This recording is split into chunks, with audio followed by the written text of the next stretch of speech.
So we have never taken, I don't think, that's reckless, huh? Absolutely reckless. Anyway, I want to show a photo, but of course. Mr. Chairman, ganito lang po, Mr. Chairman. Mr. Lopez, okay, you apologize? Opo, I apologize po. Yeah, thank you for that apology. Now, this will be your last warning. Please refrain from lawyering or palusot for not telling the truth, or else the next time that you will commit that violation in this committee, I will never hesitate to cite you in contempt. Ipapakulong kita dito. Noted, Mr. Chair. Thank you, Mr. Chairman. Thank you. So, I find it a little bit disturbing na, coming from a Filipino na, I mean, of all things that can come from a fellow Filipino, yung hindi pa natin pagmamalasakitan yung kapwa Pilipino. Yun, medyo, maaaring hindi tayo magkaisa sa mga political positions natin. Kasi lang kung Pilipinas na ang pinag-uusapan, dapat no questions asked. Isang bansa lang, isang bandila lang tayong lahat.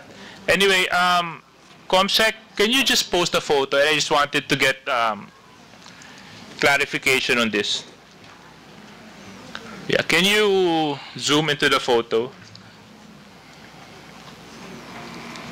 Yeah. Can I address my questions to Ms. Trixie Angeles Cruz? Is she present? Oh, there. Okay, Baliktad po, Yeah. Mr. Chair. It's Trixie Cruz Angeles. Huh? Trixie Cruz Angeles, sir. Oh, okay. Trixie Cruz Angeles. Okay. Familiar po ba kayo sa National Radio and Television Administration or NRTA ng China? Yes. Yes. Okay. And you are fully aware that they do conduct training programs for media practitioners mula sa iba't ibang bansa? Yes. At dito po sa larawan, pwede niyo po ba ibahagi sa komitiba kung sino-sino po ang nandito sa larawan? Medyo malabo po, malayo po yung, kung maaari pong lakihan para makita ko. Okay. Yeah. Yan, malinaw na.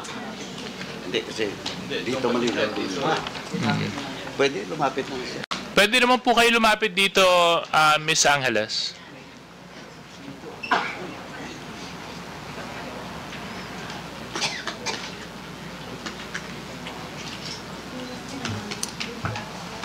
Saan ba yan? Anong flag?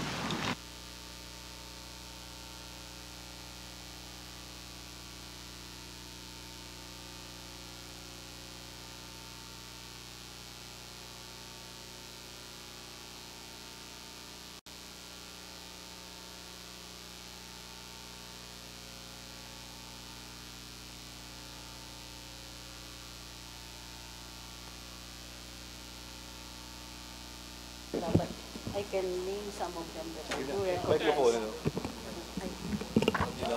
Hindi ko na po maalala yung pangalan ng iba kasi it's been some time at hindi po kami magkakakilala lahat nung pumunta kami.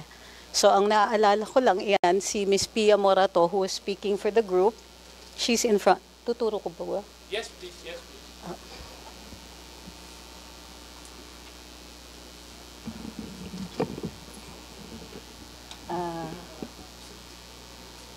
Si Tio Moreno, myself.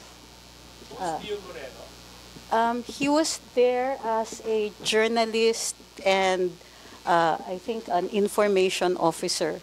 He's also, I understand he's a blogger. Mr. Mark Lopez and Attorney Ahmed Paglinawan. But the others, hindi ko na po maalala yung pangalan nila. Mr. Mark Lopez? Si Mark Lopez dyan. Behind me. Nakasalamin. Yes, sir. And who else, ma'am? I don't remember the names of the others. Okay. Thank you very much. Can you more or less tell us, Ms. Cruz, when was this seminar, where and when was it held?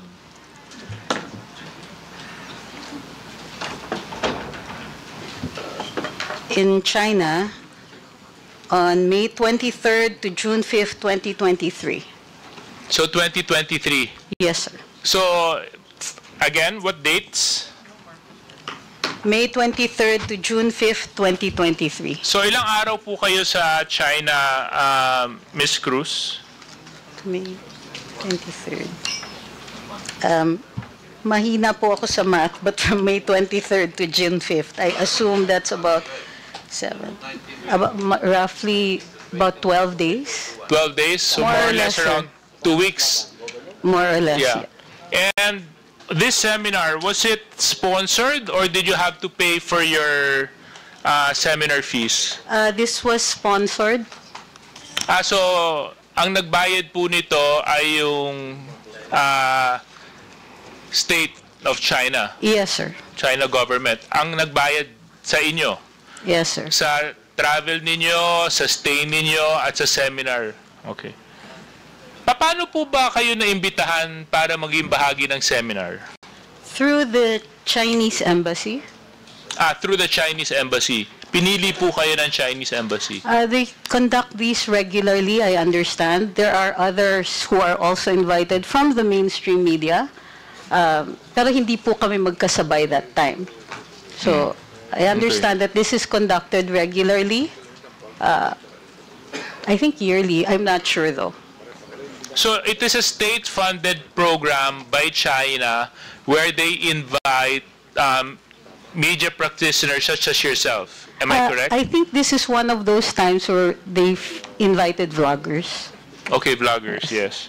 And can you more or less share with us what was the nature of the seminar? They introduced new techniques in social media, such as short-form social media, how to take them.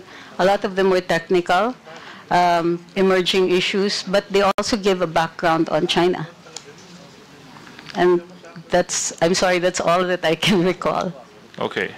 So, more or less,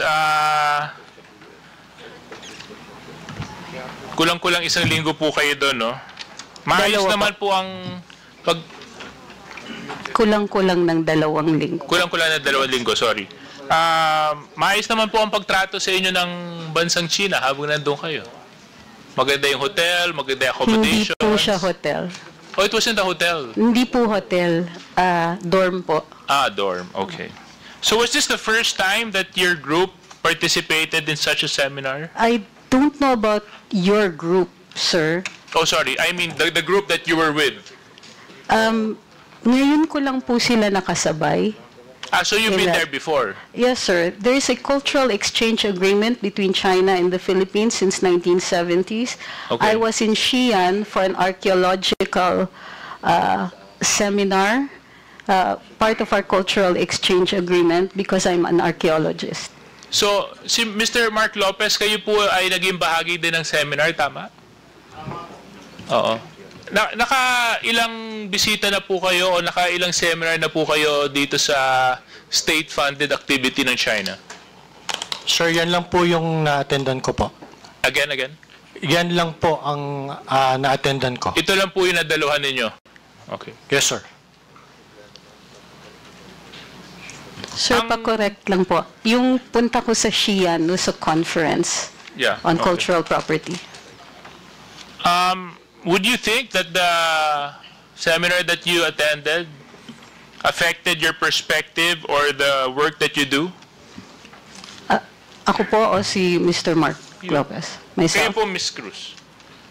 Kasi yun naman No. po yung layunin ng mga seminars, di ba? Para mas palawakin ang inyong pag-unawa, mas pagalingin kayo sa trabaho na ginagampanan ninyo. So sa Pagdating palagay niyo po ba nakatulong ang mga seminars na ito sa trabahong ginagampanan ninyo? abogado po ako at ang isang